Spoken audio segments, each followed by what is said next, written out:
जो लोग नए हैं कृपया वह इस चैनल को सब्सक्राइब कर दें और बेल आइकन को जरूर दबाएं जिससे आने वाले हर एक वीडियो आपको मिलता रहे।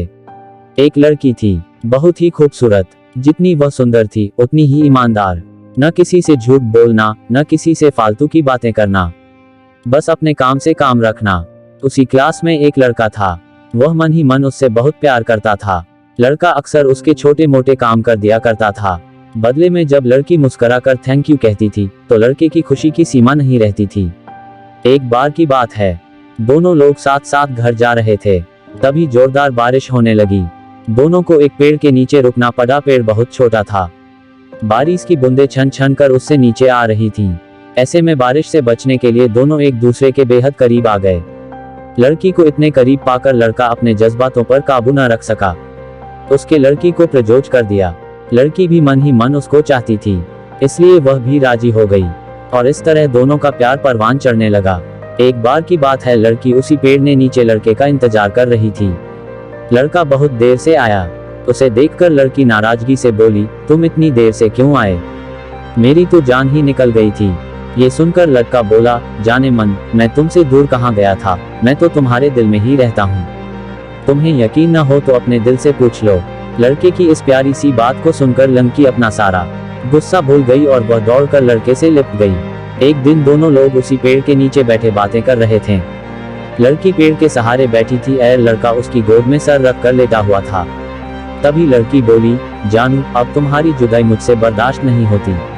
तुम्हारे बिना एक पल भी मुझे 100 साल के बराबर लगता है।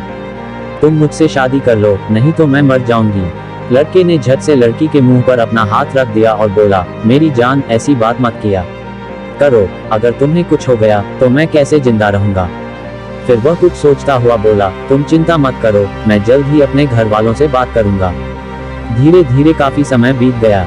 एक दिन की बात है, दोनों लोग उसी पेड़ के नीचे बैठे हुए थे। उस समय लड़के का चेहरा उतरा हुआ था। लड़की के पूछने पर वह रुआन सा होकर बोला, जान, मैंने अपने घर वालों को बहुत समझाया पर वे हमारी शादी के लिए तैयार नहीं हैं। उन्होंने मेरी शादी कहीं और पक्की कर दी है। ये सुनकर लड़की का कलेजा फट पड़ा। उसका मन हुआ कि वह जोर जोर से रोए, लेकिन उसने अपने जज्बात पर काबू पा लिए और बोली, मैंने तुमसे सच्चा प्यार किया है, मैं तुम्हें कभी भुला नहीं सकती। प्लीज मुझे माफ कर देना। लड़का धीरे से बोला, वैसे अगर तुम चाहो तो अब से हम एक अच्छे दोस्त रह सकते हैं। लड़की यह सुनकर जोर जोर से रोने लगी। लड़के ने उसे समझाया और फिर दोनों लोग रोते हुए अपने अपने घर चले गए। देखते ही देखते लड़के की शादी का दिन आ गया। लड़के को यकीन था कि उसकी शादी में उसकी दोस्त जरूर आएगी, पर ऐसा नहीं हुआ। हाँ, लड़की का भेजा हुआ एक गिफ्ट पैक उसे जरूर मिला। लड़के ने कांपते हाथों से उसे खोला, उसे देखते ही वह बेहोश हो गया। गिफ्ट पैक में और कुछ नहीं, खून से लथपथ लड़की का दिल रखा हुआ था और साथ ही में थी एक चिट्ठी जिसमें लिखा हुआ था, अरे पागल, अपना दिल तो लेते जा वरना अपनी पत्नी को क्या देगा। दोस्तों, हमारी जिंदगी का सबसे खूबसूरत एहसास प्यार ही है, जो हमको आपको हर किसी को होता है, पर क्या हम उसको अपना पाते हैं? कभी हम गलत तो कभी साथी गलत, दोनों सही तो घर वाले गलत, पर क्या प्यार गलत होता है? नहीं। तो मित्रों, प्यार करो लेकिन खिलवाड़ मत करो।